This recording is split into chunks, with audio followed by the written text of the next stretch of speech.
నమస్తే. Welcome back to our channel హరిత సుకేష్. నేను మీ హరిత. ఎలా ఉన్నారండి అందరూ? సో మేమైతే ఫైనల్గా మేడారం ట్రిప్కి అయితే వెళ్ళామన్నమాట. వరంగల్లో కూడా 2-3 ప్లేసెస్ కవర్ చేసుకున్నాము. అండ్ రామప్పకి వెళ్ళాము, లక్నవరంకి కూడా వెళ్ళాము. ఎవరైతే నా ఛానల్ ఫస్ట్ టైం చూస్తున్నారో నా వీడియోస్, నా ఛానల్ని అయితే సబ్స్క్రైబ్ చేసుకోండి. ఇలాంటి మంచి మంచి వీడియోస్ అన్నీ నేను అప్లోడ్ చేస్తూ ఉంటాను. ఇలా అప్లోడ్ చేయాలి అంటే మీ ఎంకరేజ్మెంట్ చాలా అవసరం నాకు. సో వీడియోలోకి అయితే వెళ్ళిపోదాం. ఈ వీడియోలో 2 ఇంపార్టెంట్ ప్రోడక్ట్స్ గురించి అయితే నేను ఎక్స్ప్లెయిన్ చేస్తానన్నమాట. పిల్లలు ఉన్న వాళ్ళకి ఇంపార్టెంటే, అండ్ ఎక్కువ రెనాల్ట్ డ్రైవర్ ఉన్న వాళ్ళకి లగేజ్ ప్రాబ్లం కంపల్సరీ ఉంటుంది. సో వాళ్ళకి ఈ వీడియో అయితే ఖచ్చితంగా యూస్ఫుల్ అవుతుంది. ఎందుకంటే మేము పిల్లలు ఎప్పుడూ స్టీరింగ్ పట్టుకోవడానికి ట్రై చేస్తూ ఉంటారు. సో వాళ్ళ కోసం నేను ఒక స్టీరింగ్ అయితే బుక్ చేశాను. అది ఎలా ఉంటుంది ఏంటి అనేది నేను ఈ వీడియోలో ఎక్స్ప్లెయిన్ చేస్తున్నాను. నార్మల్గా మనము మేడారం వెళ్ళాలి అని అంటే కనుక ఫస్ట్ వేములవాడ రాజరాజేశ్వర స్వామిని దర్శనం చేసుకొని మనం మేడారం అయితే వెళ్తాము. అది కంపల్సరీ అన్నమాట. ఎవరైనా అలానే వెళ్తారు. సో మేము కూడా అమ్మ వాళ్ళు మేడారంకి ముందు వేములవాడ వెళ్ళారు, అండ్ మేము మేడారంకి అయితే వెళ్తున్నాం అనమాట. సో మనకి రెనాల్ట్ ట్రైబర్లో మనకి లగేజ్ పెట్టుకోవడానికి ఎలాంటి స్టోరేజ్ ఉండదు కాబట్టి ఇంతమంది 2-3 డేస్ ట్రిప్కి వెళ్తే కనుక మనకు కంపల్సరీ ప్రాబ్లం అవుతుంది. సో అలా ప్రాబ్లం కావద్దు అని అంటే కనుక నేను చెప్పే ఈ ప్రోడక్ట్ కంపల్సరీ యూజ్ అవుతుంది అనమాట మీకు. మేము ఓఆర్ఆర్ గండిమైసమ్మలో ఎక్కాము. సో వరంగల్ త్రూ వెళ్తున్నాం అనమాట. మధ్యలో టిఫిన్కి ఆగాము. ఇప్పుడు నేను చూపెడుతున్నాను ఏ ప్రోడక్ట్ గురించి నేను అప్పటి నుండి చెప్తున్నా అనేది. చూడండి, మనకి రెనాల్ట్ ట్రైబర్లో లగేజ్ పెట్టుకోవడానికి స్టోరేజ్ ఎలాంటిది ఉండదు కాబట్టి ఓకే. 4 మెంబర్స్ అంటే వెనకాల మనం సీట్స్ తీసేసి లగేజ్ పెట్టుకోవచ్చు.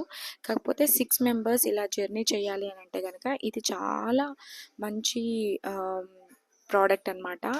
మనకి ఇట్లా క్లిప్స్ ఇస్తారు. ఆ క్లిప్స్ మనకి అడ్జస్ట్ చేసుకొని మనకి ఎంతైతే లగేజ్ ఉంటుందో ఈవెన్, ఇప్పుడు మేము అన్ఈవెన్గా పెట్టుకున్నాం కాబట్టి బ్యాగ్స్ అలా ఉంది, కానీ ఈవెన్ బ్యాగ్స్తో పెట్టుకుంటే కనుక చాలా బాగుంటుంది.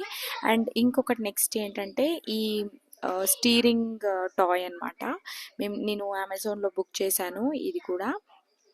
కాకపోతే రెనాల్ట్ ట్రైబర్లో ఏంటంటే మనకి ఓన్లీ 2 స్టిక్స్ మాత్రమే స్టిక్ అవుతున్నాయి. కింద 2 స్టిక్స్ స్టిక్ అవ్వట్లేదు.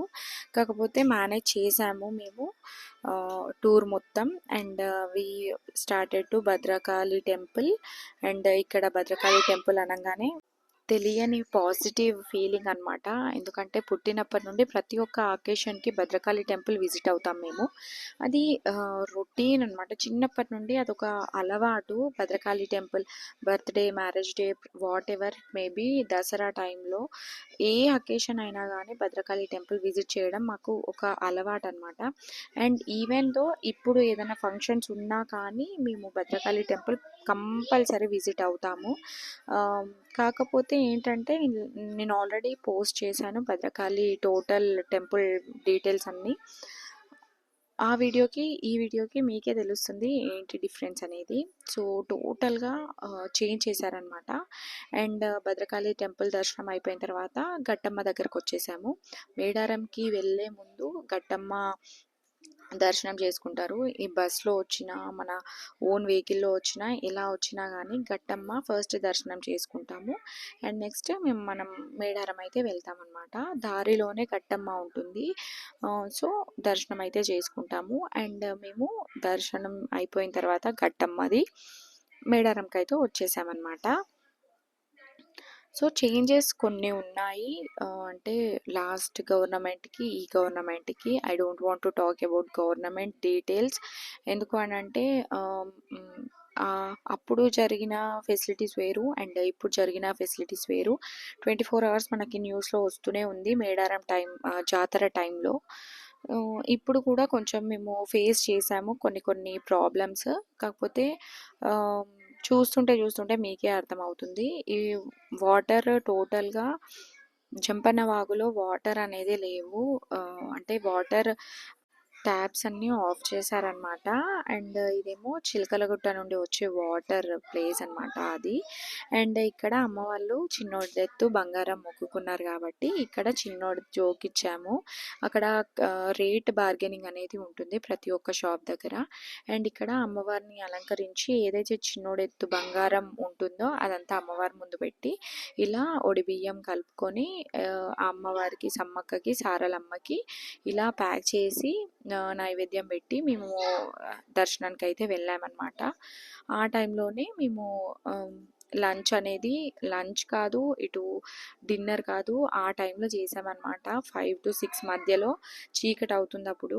ఆ టైంలో మేము లంచ్ చేసాము. సో తర్వాత అమ్మవారి గద్దెల దగ్గరికి వెళ్తుంటే అసలు లైటింగ్ అనేదే లేదు. మాకు అర్థం కాలేదు అసలు లైటింగ్ ఎందుకు పెట్టలేదు ఎంట్రన్స్లో అనేది. ఏదన్నా చూద్దాము అంటే అంత ఖర్చు పెట్టి గవర్నమెంట్ వాళ్ళు ఇలా చేశారు కదా, నైట్ విజిటింగ్ వాళ్ళకి కనపడేలాగా ఇట్లా అట్రాక్టింగ్గా లైట్స్ పెడితే బాగుండు అని అనిపించింది మాకు. ఓకే, ఓవరాల్గా ఇలా ఫొటోస్ వీడియోస్కి తీసుకున్నాము. అండ్ గద్దెల దగ్గరికి వెళ్ళి అమ్మవారిని దర్శనం చేసుకున్నాం అన్నమాట. మేము అక్కడ ఉన్నంతసేపు అసలు ఎవ్వరు లేరు జనాలు. కాకపోతే గద్దెల మీదకి వెళ్ళిన అప్పుడు మాత్రం అసలు ఎక్కడి నుండి వచ్చారో ఏమో తెలియదు. చూడండి, టోటల్గా చాలా జనాలు ఉండే వచ్చి తోసేయడమే జరిగింది అక్కడ. ఓకే, దర్శనం చేసుకున్నాము. అక్కడే నైట్ స్టే చేసామన్నమాట మేము. రూమ్స్ ఉన్నాయి అక్కడ. సో అక్కడే నైట్ స్టే చేసి and next day morning, second day morning వచ్చేసి మేము ఇక్కడ మ్యూజియం పెట్టారు కదా, సో ఆ మ్యూజియం అయితే విజిట్ చేసాము. ఫస్ట్ టైం ఓపెన్ చేయలేదు అని అగైన్ మేము స్టార్ట్ అయ్యేటప్పుడు, మేడారం నుండి స్టార్ట్ అయ్యేటప్పుడు మళ్ళీ ఒకసారి చూసామన్నమాట. సో ఆ టైంలో ఓపెన్ ఉంది, వెళ్ళామన్నమాట విజిటింగ్కి. ఇక్కడ సమ్మక్క సారలమ్మ స్టోరీ అనేది ఇక్కడ స్టాచ్యూస్ రూపంలో మనకి ఎక్స్ప్లెయిన్ చేస్తున్నారనమాట. ఇక్కడ సారలమ్మ కళ్యాణం అండ్ పాము కాటేసిన సిచ్యువేషన్స్, అలా కొన్ని సిచ్యువేషన్స్ గ్యాదర్ చేసి ఇలా స్టాచ్యూస్ లాగా పెట్టారనమాట. ఇది నిజమా కాదా అనేది ఎవరికి తెలియదు.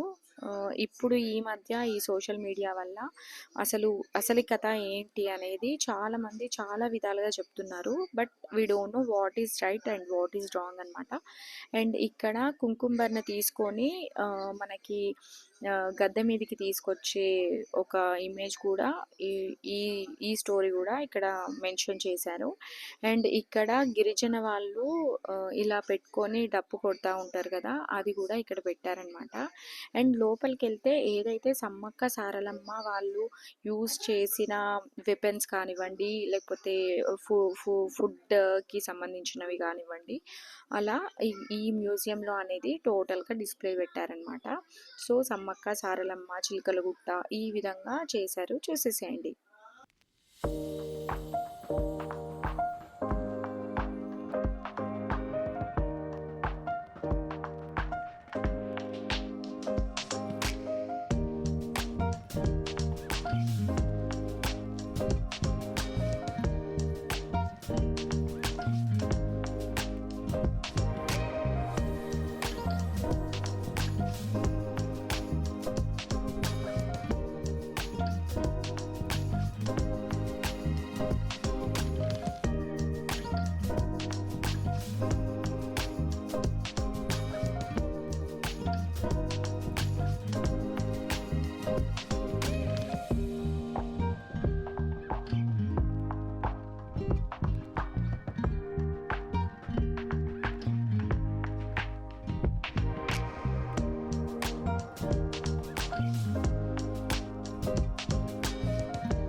ఇలా మ్యూజియంలో మనకి ఎంత కాదు అన్నా గానీ ఒక హాఫ్ అన్ అవర్ టైం అయితే పడుతుందనమాట. సో ఇవన్నీ ఫొటోస్ చూస్తే మా నాన్న టైంలో జరిగినవన్నీ మెమోరీస్ మా నాన్న గుర్తు చేసుకున్నారు. అండ్ మ్యూజియం విజిటింగ్ అయిపోయిన తర్వాత again we started to Laknavaram అనమాట. సో నైట్ మేము ఇవన్నీ అంటే సరిగ్గా చూడలేదు అని వెళ్ళేటప్పుడు అగైన్ ఒక రౌండ్ అనేది వేసుకున్నాము. దిగలేము, కాకపోతే కార్లోనే చూస్తూ వెళ్ళామన్నమాట. ఇదొక జంక్షన్ ఉంది అండ్ ఇంకొక జంక్షన్ కూడా ఉంది. ఆ 2 జంక్షన్స్ కొత్తగా చేసిన జంక్షన్స్ అన్నమాట ఇవి. చాలా రీల్స్‌లలో అండ్ వీడియోస్‌లలో ఈ జంక్షన్సే చూపెట్టారు. సో ఏముంది ఏంటి అనేది నాకు కూడా క్యూరియాసిటీతోని మళ్ళీ అంటే నైట్ నేను సరిగ్గా చూడలేదు అనేసి మళ్ళీ మేము ఈ జంక్షన్స్ అనేది విజిట్ చేయడం జరిగిందనమాట. అంటే బిఫోర్ జాతర మాకు తెలీదు గానీ, ఆఫ్టర్ జాతర అయితే కొంచెం డ్యామేజ్ అయినట్టు అనిపిచ్చింది. ఎందుకంటే జనాలందరూ లోపలికెళ్ళి పిక్స్ తీసుకోవడం అవన్నీ జరిగినాయి కాబట్టి ఇవన్నీ చూసుకున్న తర్వాత లక్నవరంకైతే స్టార్ట్ అయ్యాం మేము. సో లక్నవరం రోడ్ అనగానే చాలా భయమైతుంది. ఎందుకంటే చాలా చిన్న రోడ్. ఆపోజిట్ పెద్ద వెహికల్స్ వస్తే అసలు కారు డ్రైవింగ్ ఎట్లా చేస్తారో గానీ కొంచెం డేంజరస్ వే అన్నమాట ఈ లక్నవరం. కొంచెం పెద్దగా చేస్తే బాగుంటుండే. ఎందుకంటే మేడారం నుండి వెళ్ళి వచ్చేవాళ్ళు compulsory Laknavaram and Ramappa visit చేస్తారు. అండ్ మాతో పాటు స్కూల్ పిల్లలు కూడా వచ్చారనమాట. ఆ స్కూల్ పిల్లలు కూడా సేమ్ మేము లక్నవరంకి వచ్చాము, వాళ్ళు కూడా లక్నవరంకి వచ్చారు. అండ్ రామప్పకి వెళ్ళాము, రామప్పకి కూడా వచ్చారనమాట. అండ్ ఆల్సో వేయి స్తంభాల గుడికి కూడా వచ్చారు. నార్సింగ్ స్కూల్ వాళ్ళు, జెడ్పీటీసీ స్కూల్ అనుకుంటా. సో గవర్నమెంట్ స్కూల్ వాళ్ళు. సో లోపలికి వెళ్ళిన తర్వాత మా వాడికి అండ్ మా పాపకి ఇంట్లో ఎన్ని టాయ్స్ ఉన్నా ఎన్ని వెహికల్స్ ఉన్నా కానీ బయటకు వచ్చినప్పుడు వాళ్ళు అట్రాక్ట్ అవుతారు ఇలాంటి వాటికి. సో సరేలే అన్నట్టు పర్ హెడ్ 100 రూపీస్ అనమాట ఎక్కిచ్చాము. And 7 rounds. వాళ్ళకి అదొక సాటిస్ఫాక్షన్ చూడండి, మా పాప కలకలలాడుతుంది ఫేస్. ఆఫ్టర్ దట్ మేము బోట్ ఎక్కామన్నమాట.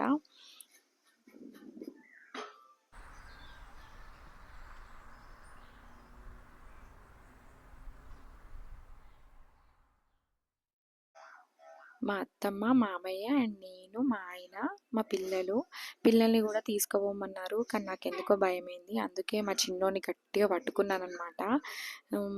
మా పాప అయితే కొంచెం ఫ్రీగానే ఉంది. బికాజ్ తను రీసెంట్గా భద్రాచలం వెళ్ళాము అండ్ కేరళ బోటింగ్ తనకు ఐడియా ఉంది కాబట్టి తను ఏం భయపడలేదు. కానీ మా అత్తమ్మ మాత్రం గట్టిగా పట్టుకుందనమాట. అండ్ నెక్స్ట్ అక్కడ టోటల్ అయిపోయిన తర్వాత మేము రామప్పకి అయితే వచ్చాము. పార్కింగ్ 50 రూపీస్ తీసుకున్నారు. కొంచెం లోపలికి వచ్చిన తర్వాత లెఫ్ట్ సైడ్లో మంచి పెద్ద పార్కింగే ఉంది. కనీసం మనకి ఒక 50-100 వెహికల్స్ దాకా పడతాయి, అంత పెద్ద పార్కింగ్ ఉందన్నమాట. సో షాపింగ్ ఉంది. రిటర్న్లో వచ్చేటప్పుడు మా పాప షాపింగ్ అండి. సో ఇక్కడ కూడా షాపింగ్ చేసుకున్నాము. సో చూసేసేయండి రామప్ప టెంపుల్ని.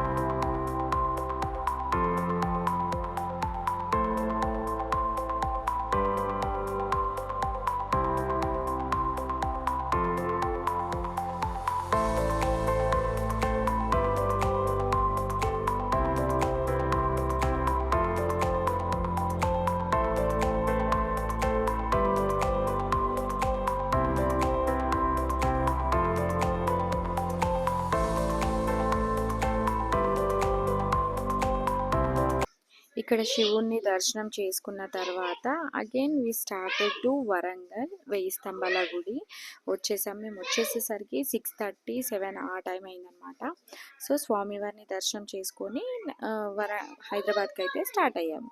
ఇక్కడ గార్డెన్ మొత్తం ఎంప్టీగా ఉండేది. ఇక్కడ సంక్రాంతి టైంలో ముగ్గుల కాంపిటీషన్స్ పెట్టేదన్నమాట. మేము దాంట్లో పార్టిసిపేట్ చేసేది. సో ఆ మెమోరీస్ అన్నీ గుర్తొచ్చాయి ఒకటేసారి. 1000 స్తంభాల గుడి ఏంటంటే మేము రేర్గా దర్శనం చేసుకుంటాము.